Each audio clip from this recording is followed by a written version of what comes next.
Today on Why'd They Wear That, we're doing an episode on the outfits that live rent-free on our minds because they are so damn... distractingly impractical. I mean, why did they wear that?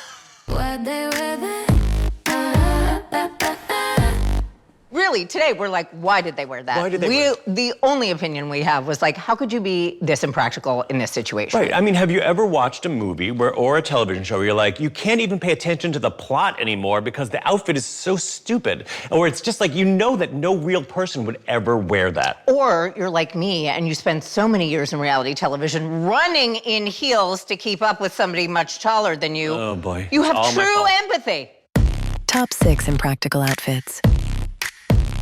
Let's get this party started, shall we? Yeah. So we came up with a list of 3 each in no particular order. We'll Nope. bounce back and forth. I couldn't rank these because they're all so They're all- impractical. yeah. Stacy's pick number 1. So I am going to start with Luc Besson's masterpiece, if you want to call it that, Oh, The Fifth Element. Mila Jovovich is the supreme being, and apparently that's what supreme beings wear. What purpose does this outfit serve in any capacity? Honestly, it's not a straitjacket, it's not a bandage. I don't know what it does. And also, she does a cartwheel in this. Like, what? Yeah. Oof. And Jean-Paul Gaultier designed all of the outfits for The Fifth Element. He did 1,000 different costumes, which he said is like doing 10 different collections. And this is what she chooses. I remember watching this movie and just being like, well, I'm out. Like, I don't want to look at this. Well, I was like, how can you save the world in a piece of fabric, a tatter? If she were just wearing like a bandeau top and a white panty, I'd be like, okay, I get boy it. short, A exactly. something like anything else but this. I just can't stand with this. It makes no sense. What are the straps around the thighs for? What are the straps around the knees for?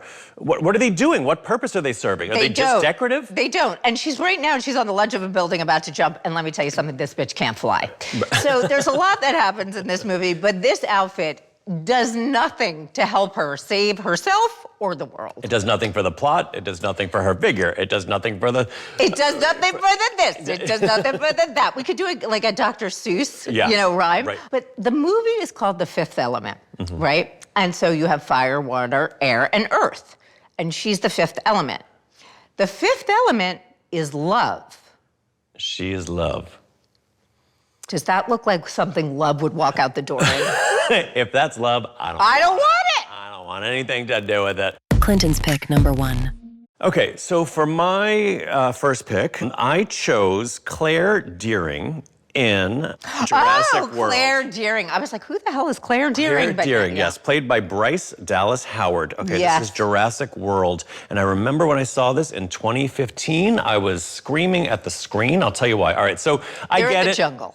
They're in the jungle, but she's the operations manager for Jurassic World. So this is what she wears because she's so important at work. She's so important that she can barely be bothered to look after her nephew, who's come She to can visit. barely be bothered, but she's bothered to get dressed in this fancy outfit. It's a very fancy outfit for the director of operations, okay? And also I'm like, why are you getting dressed in this in all white, all off-white for work? In a jungle, even in an amusement park. I feel like she didn't know, I'll give her that she didn't know she was gonna end up in the jungle. But I don't even like this outfit for work. That's number one. That's a whole other story. But what's so frustrating about this is she's still wearing the heels, okay? And now I get it, you wore them to work, you need to put something on your feet. However, she keeps the heels on when she's running away from dinosaurs. From a mutant fucking dinosaur. This is not a small dinosaur. It's not even a T-Rex. Yes. Watch this. So she's got the flare in her hand.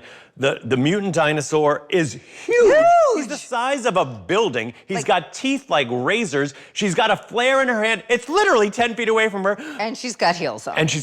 Now she starts to run. I mean, look at this. Ding dong. You're a ding dong. Ding dong. And that also can't be a character choice. First of all, she would have broken a heel by now. Look at all that mud. Just rip the heel off.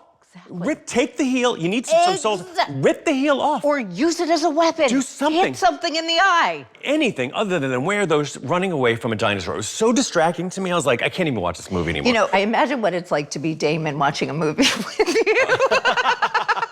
I'm very verbal. Jerry. Very verbal. I will say that it was not the director's choice to do that. So this actually the blame for this goes on Bryce Dallas Howard. Because she fought to keep the shoes in the scene. The shoes stay in the picture. Wow. But the director did not want them. But why did she want the shoe? Well, this is why. There's actually a quote.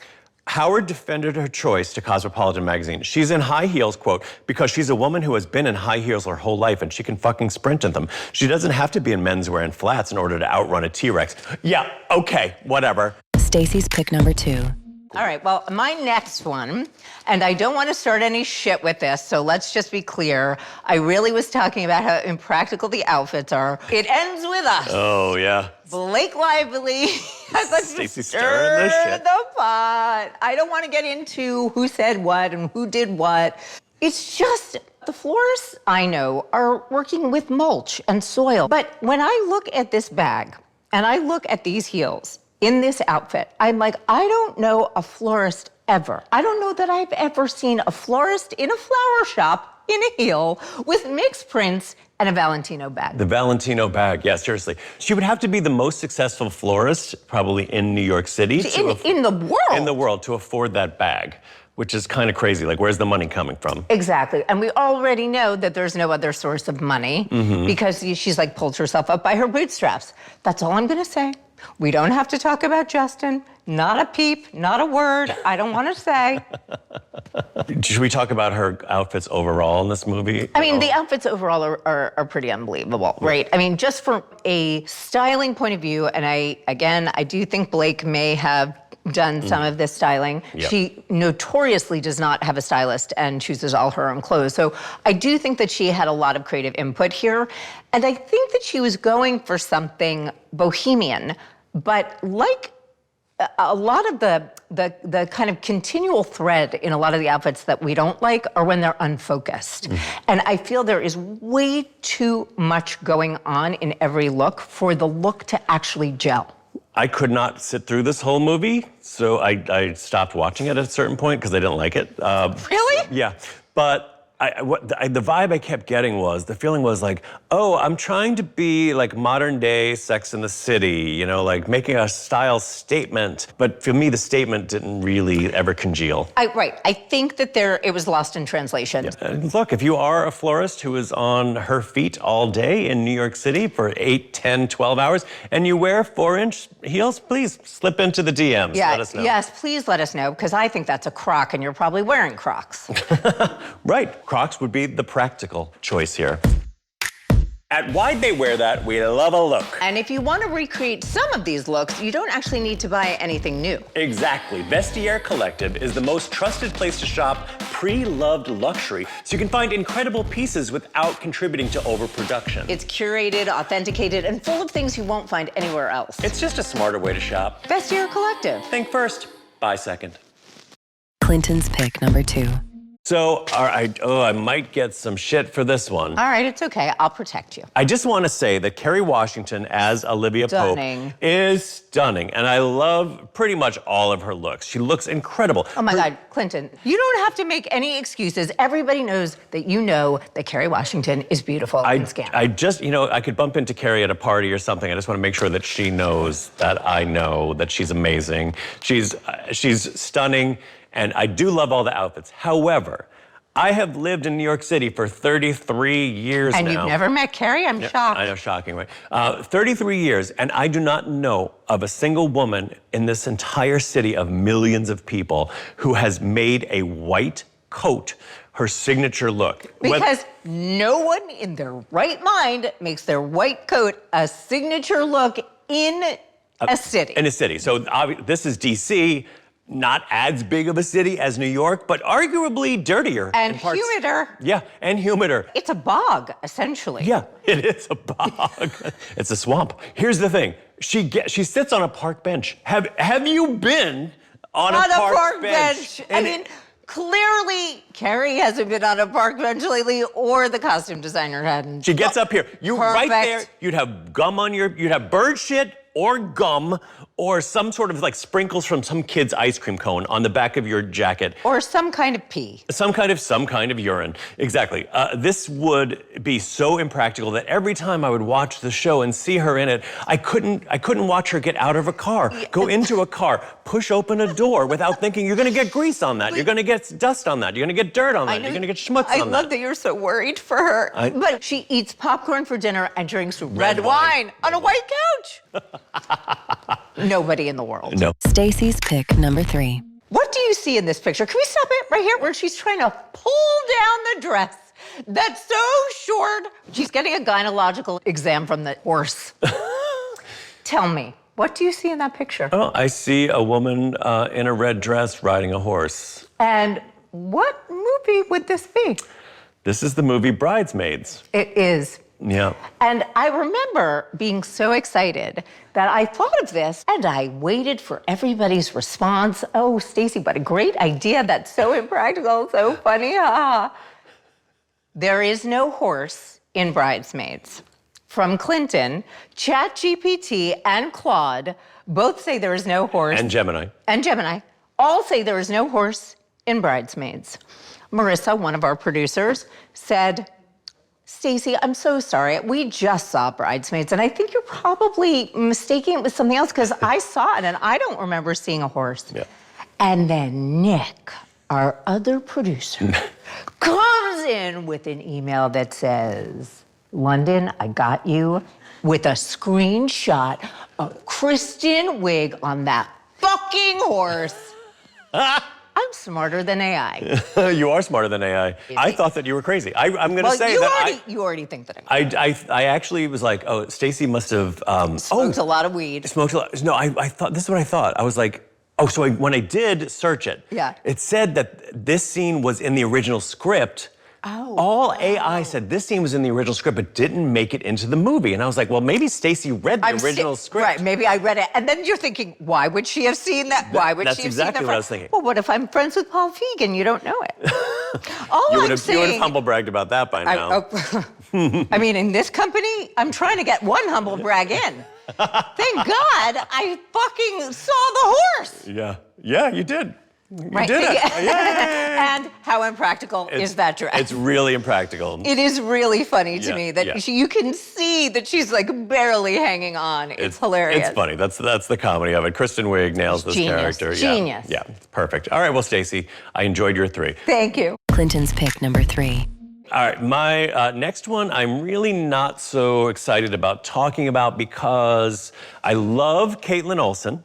I really do. I love Caitlin Olsen. And I really like the TV show High Potential. Have you watched it? I haven't. Okay, it's a show about a woman, Caitlin Olsen. Wait, is this the look? This is the look, but let me just give you a little background on her, okay? So her name is Morgan, and she's a high potential individual in that she's super smart. She just retains unlike us, she retains information.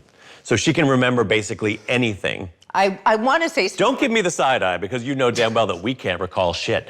So, I was trying to look for a defense, and I was like, there is none. No. I was going to say, no, we're smart. We are smart. We just can't retain information. No, we are smart. I feel like we have so much in our heads, we just can't get the stuff out. That's our issue, right? Yeah, and somehow I'm losing the ability to speak over time. Me too. All right, so she's a high potential individual. She's so smart, so she helps I guess it's the Los Angeles Police Department, solve crimes. Now, in the beginning, she started out as like a janitor, a cleaning lady, right? And so her wardrobe started out as a single mom of 3, working a night job to make ends meet. More like a Goodwill Hunting kind of brilliant? Exactly, kind of brilliant, right? But also because she had no money, she would thrift shop, right? And so she'd put together these really interesting outfits. Right. But now that we're in the 2nd season, she has a job. She's full-time employed as a consultant. So she's got a real job now, okay? So what has happened to this character's style is that it went from kooky bargain bin shopper who put together wild outfits to these really curated wild outfits. So, for example, in the past, she might have done like a fuzzy jacket with a denim skirt, and then a cowboy boot. But now she's doing these looks that are like this, for example, is all denim. So now it's intentional, and they're matching a little bit. your problem with this look is that it's curated in all denim, not that she's standing in front of a dead body in a miniskirt. Oh, no. And ankle boots. Well, she has, in this scene, so this is, let me tell you what scene this is. Yes. This is season 2, episode 10, called Grounded. It came out in 2026. When I was watching this, I was like, come on, Morgan, for crying out loud. You were called to a crime scene in a field, and you don't have a swap of shoes in your car? And also, that skirt is, like, it's so, I mean, it's almost inappropriately high, right? Like, especially in front of a corpse. the corpse can see right up there. So it's now her wardrobe is starting to bother me, and I hate it because I actually thought it was so brilliant at first, and now it's just kind of distracting to me and annoying to me. But I do understand what you're saying. I understand, and especially this is true both in character arc and in like when a costume designer changes, right? You're going to get a different style, and especially when you've got what you're talking about, a character whose arc starts from being like having no money to having a steady job. They had to figure that out, right? They had to figure out how to convey that. Right, like how do you maintain this character's essence, right, but also evolve the character her, so that we can see now that she's got a full-time job, maybe even health insurance. But do these nails come with the I mean, look at these raise? nails. What's bothering me about these nails is that you can see the fact that they're stuck right on. You can see her actual nail underneath. I'm like, try harder here. Exactly. Is that? I mean, honestly, those 3 fingers, you can see it on her middle finger, her ring finger, and her pinky. All of the fingers. All of the fingers. Now, I will tell you that I tried press-on nails. Yeah. I couldn't believe it. I mean, I honestly couldn't believe it. I was like, I can do everything. I can, whatever. But I thought I could take them off. Oh, they didn't come off easily? I ripped off my actual nail. Oh. That's how bad it was. Oh, they make super glue now. Back in the day, those press-on nails would come right off. Yeah. Not now. And that's why I look at that and all I can think of is pain. However, they do match her earring. I mean, it's just, I gotta say. It's very curated. It's so curated. It's like, she did not find this in the bargain bin at Goodwill. You know, she didn't. She went to a store and put this look together. You know what? When I think about these Impractical outfits, it is really funny. Lilu is wearing Impractical the entire movie. Yeah. The entire movie. Right. Well, this character, Morgan, is wearing Impractical outfits. It's like, you're a professional woman now, you got a job, the skirt should be lower, the heels should be lower. They should be appropriate for investigating crimes. Final thoughts. Okay, well, those are our impractical outfits, distractically impractical. And that's why we have to ask the question, why'd they wear that? From Kristen Wiig on a horse to Blake Lively in a flower shop. And Kerry Washington running around Washington in all white. Check out Vestiaire Collective for pics inspired by this show. VestiereCollective.com. Think first, buy second. Thanks for watching. Thanks to our sponsor, Vestiaire Collective. To see looks inspired by this episode, click on the link in the description.